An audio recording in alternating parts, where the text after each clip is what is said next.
봉은사 주지할 때 예.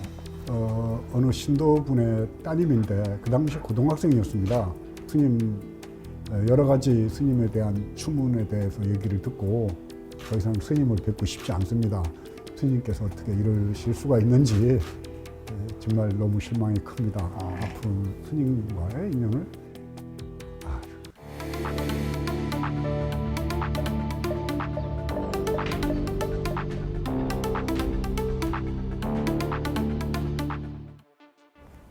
아주 평소에 보면은 깍듯하게 그렇게 대하고 합장하고 했던 신도들이 어느 날 갑자기 눈빛이 달라지는 거예요. 그 저는 아무 이유도 모르죠. 네. 뭐 벤틀리를 네. 타고 다닌다든가 여자가 있고 애가 둘이 있는데 그 여자는 식당을 한다든가 아주 구체적이에요. 네. 2018년에 검찰에서 영법 빌딩을 압수수색합니다. 그렇죠. 예. 거기서 수만 건의 대통령 기록물인데 강남 한복판에서 요소를 떠는 막가파 행태를 하는 명진에 대한 전략적 대응을 강구해라. 네. 만약에 이런 자를 퇴출치 못한다면 국정원은 직무유기하는 것이다. 뭐 구체적인 문건이 나오지 않습니까? 사실이 확인이 안 된 설이라도 널리 유포를 해서 신도들의 신뢰를 떨어뜨리도록 네. 한다든가 네. 뭐 증거가 명확하지 않다 하더라도 서로를 유포시켜서 인격적으로 저를 파탄자로 만들려고 그랬던 국정원 문건을 보면서 국가 권력기관이 개인에게 저지른 그 범죄 행위거든요. 저의 개인에 대한 신상을 가지고 그런 식으로 기록되었다는 것이 그야말로 경악을 금치 못할 일일 뿐만 아니라 청와대와 국정원과 조계종단의 권력을 갖고 있던 자성종단이 저를 핍박을 해서 네. 승적을 박탈했고 봉은사에서 퇴출을 시켰고 지금은 거의 뭐 종단에서 활동을 할 수 없도록 철저하게 막아놓고 있단 말이에요. 그 이제 문건에서 나오지만 이제 협조자를 포섭해야 된다. 뭐 그리고 누군가 시켜 감시 중이다 이런까지 있었는데 그러면 스님을 돕는 주변인까지 사찰을 많이 당했다고 봐야 되는지. 그러니까 봉은사를 결국은 그 현미경으로 들여다보듯이 출입자들 누가 왔다 갔다 하는지 그러니까 미행 감시를 그 미감이라고 그러죠. 네. 미행 감시를 한다고 나와 있는데 그 방에 어떤 사람들이 출입하는지 이거를 철저하게 국정원에서 감시 감독을 했다라고 보는 거죠.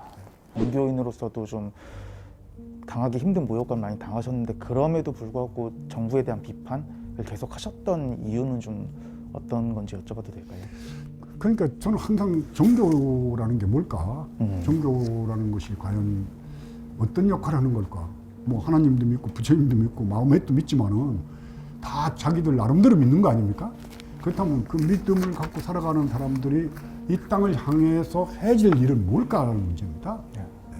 죽고 난 다음에 가서 기도해주고 천당 극락가라고 빌어주는 걸까? 아니면 그분들이 탄압받고 그들에 의해서 위협당하고 분명히 위협을 느낄 때 그 위협을 하는 참 잘못된 폭력 행위를 하는 집단에 대해서 못하게 막고 소리 지르고 그것을 일깨워주는 것이 역할일까에 대한 고민은 지금도 역시 마찬가지입니다. 절집에 있는 스님들도 중요한 위치에 있는 사람들은 부당한 권력과 불의한 권력에 대해서 비판하고 지적하고 거기에 대해서 날카로운 그 칼날을 들이대면서 말을 해야지 된다고 보는 거죠. 그 당시 여권 인사들을 통해서 내가 이런 일을 당했는데 좀 어떻게 해줄 수 없냐 이렇게 좀 의뢰를 하셨다거나 요청을 하시거나 그러시진 않으셨어요? 조심해라 아니면 혼자 다니지 말아라 이런 소리는 그 당시에 여권에 있던 뭐 유력한 사람들로부터 여러 차례 얘기를 들었습니다. 뭐 주호영 의원도 개인적으로는 저하고 인연이 좀 있습니다. 예. 저하고도 뭐 나름대로 아는 사람인데 네. 제가 그 사람들한테 그런 부탁할 생각조차도 안 났을 뿐만 아니라 설마 나를 이렇게까지 지저분하게 사찰을 공작을 했을까 이런 생각은 잘 못했었죠. 국정원에 의한 사찰 피해를 주장하는 명진 스님은 박형준 전 정무수석이 자신의 봉은사 주지 퇴출 및 승적 박탈을 논의했다고 밝히고 처벌을 주장하고 있는 상황입니다. 박형준 전 수석은 명진 스님의 주장에는 왜 침묵하고 있는 것인지 대답해야 합니다. 사찰 배우를 어쨌든 박 전 수석을 지목을 하신 거잖아요. 그 이유가 좀 어떤 것 때문에 그러신지.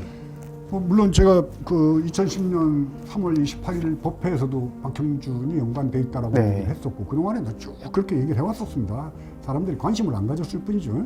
그래서 지금 구체적으로 정무수석실과 홍보수석실에 그 좌파 그 총무원장이 되지 않도록 해지된다든가 4대강을 반대했고 뭐 종교 편향에 대해서 이렇게 문제 제기하는 사람들에 대해서 세밀하게 관찰하는 대통령 기록물에 나오지 않습니까?